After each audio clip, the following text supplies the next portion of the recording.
Hold on, gotta put my phone on silent. All my peeps keep texting me. It's literally like my two friends in life. Okay, we are ready to start the video.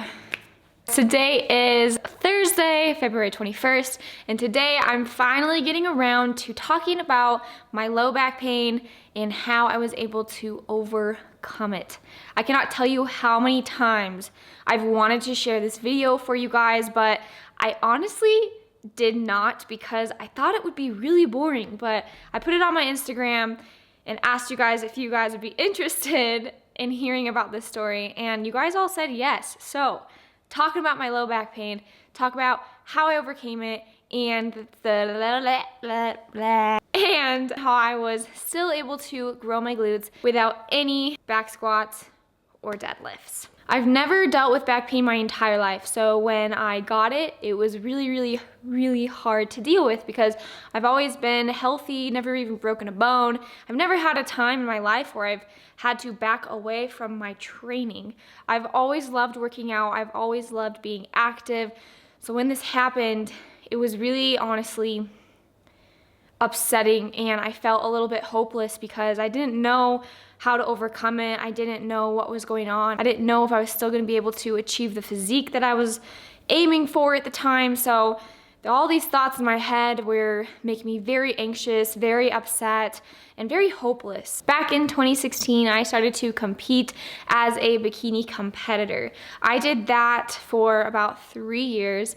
The second year in, my second season, I was coming off of a competition, and I don't know if you guys know much about bodybuilding, but when you come out of a competition, you're very lean, you're very weak, and you're most likely very malnourished. So I was coming out of that condition thinking I could go right back into my heavy deadlifts. I went to the gym, I got geared up to do my heavy deadlifts, I got in position with my normal heavy weight that I usually did before prep.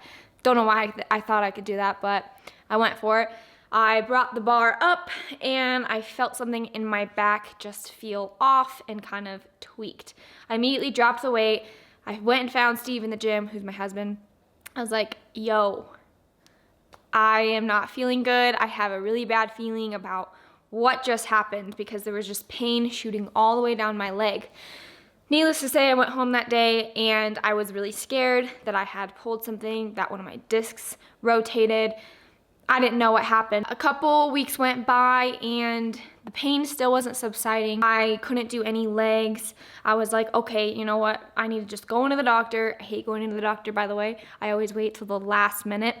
I need to go into the doctor and do an MRI. Luckily, my husband's mom works at a spine center. So I went in, got an MRI just to see how my bones were. Luckily, the results came out fine and my spine had nothing wrong with it. I then went to another doctor and they said that it was musculoskeletal. I was really happy that I found some answers, and I was also really happy that my spine wasn't injured in any way. Then I started to research everything I could and do everything I could to get better as quick as I could because I was about to gear up for my prep to get my pro card. I had just gotten nationally qualified when this little thing happened with my back, so my coach and I were gearing towards going into another prep soon and trying to get my pro card. So if you guys know anything about the bodybuilding world, the judging for bikini competitors really heavily focus on big old glutes and big old shoulders. So you can understand my fear of not being able to do squats or deadlifts because I thought, oh my gosh, I'm not gonna be able to build my glutes without those two exercises. So I was really scared at first, but then I realized, you know what, I need to start working with my body, not against it. If it's against doing certain exercises that hurt my back, why am I doing them? Same goes for you. If you're doing an exercise that hurts your back in any way or hurts any muscle in any way, maybe your mechanics are different than someone else's, and maybe you should be thinking outside the box on how to work that muscle just the same way without doing that movement. I'm a firm believer that not one sole thing works for everyone. So you're gonna have to kind of test things out and see what works for you, but these are the things that did work for me. One of the main things that helped me was seeing my sports massage therapist once a week. He was really able to pinpoint a lot of the different things that were going on in my body since it was freaking out about my low back pain. So one of the things, we came down to the conclusion that my psoas were really, really tight, so we worked on those a lot. My glutes were really tight, so we worked on those, and that really helped release my low back pain a ton. So I would highly recommend to see someone really, really experienced about once a week if you guys are really struggling with this low back pain. The more you see them, the more they're gonna be able to pinpoint what's wrong with you and what's going on with you so that they can get to work and come to a solution and hopefully start to get you feeling better. The second thing that I did was go to a chiropractor once a week or once every other week. Again, this person was very, very familiar with bodybuilding and people that played professional sports. So trying to find someone in your area that you live in that is very experienced in these things will really, really help you. Not saying that a chiropractor that doesn't work on people like that isn't experienced, but I found that that specific chiropractor versus all the other ones I went to was really helpful for my situation. Number 3, this is huge, and this is something you can do every single time. Go through a mobility routine, hip mobility routine every time you do a leg day.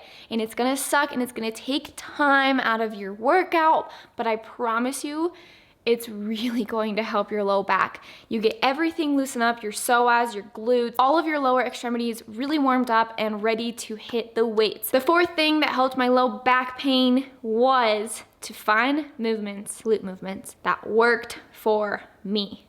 I cannot tell you how much I was stressing over not being able to do squats and deadlifts, but once I got over that fear and started to do my own thing and started to really be in tune with my lower body workouts, I was able to find the best movements for my body and the best movements to help me build my glutes without the strain on my low back. If you're going through an exercise right now, let's say it's glute kickbacks, and you're really feeling it in your lower back, there's a lot of different ways you can modify that glute kickback or just take it out completely. So any exercise you're doing, if you can modify it first, see if it hurts your low back, and if it does, nix the exercise altogether. Or if you modify it and find it works for you and you're not getting any low back pain, start sticking with those exercises. Thursday, I'm putting out a video on all of the exercises that helped me build my glutes without doing any back squats or deadlifts. So that'll be really interesting. If you guys want to watch that, be sure to subscribe below, hit that notification bell so that you guys know exactly when I'm uploading. But I think that will be really helpful to you guys.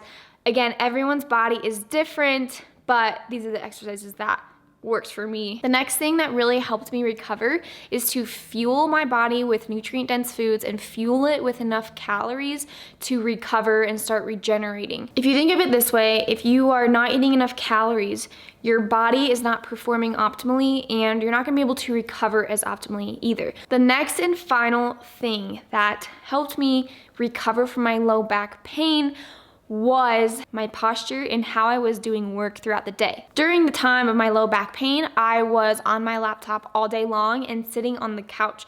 So as you can see right now, I'm sitting cross-legged, and that's how I was sitting all day, every day. It ended up being really, really bad for my psoas and really bad for my low back. But once I started to sit in a chair and work at a table, honestly, my low back got a lot better, and my psoas got a lot better too. I know there are so many different low back stories out there, but this was my story, and I hope you guys enjoyed it. Hope it didn't bore you too much, but I just wanted to put it out there and give you guys some solutions that worked for me so that hopefully if you guys try them too, they might work for you. But trust me, going through it totally sucks. It sucks when your health is compromised and it's holding you back from working out and being active and doing normal day-to-day stuff without feeling that pain. That pain is very hard to go through, especially if you are feeling it constantly throughout the day. But I promise you, if you keep working on it and finding solutions that work for you, hopefully you'll be on the right track to recovery. I really hope that. Thank you guys so much for watching. Whoever takes the time out of your day to watch my videos, I appreciate and love you so much. Please be sure to like and subscribe down below to help support me and my channel. I love you guys, and stay tuned for Thursday's video. I'm gonna go over the exercises that helped me build my glutes without back squats and deadlifts. I love you guys. I'll see you in the next one. Bye. Teamed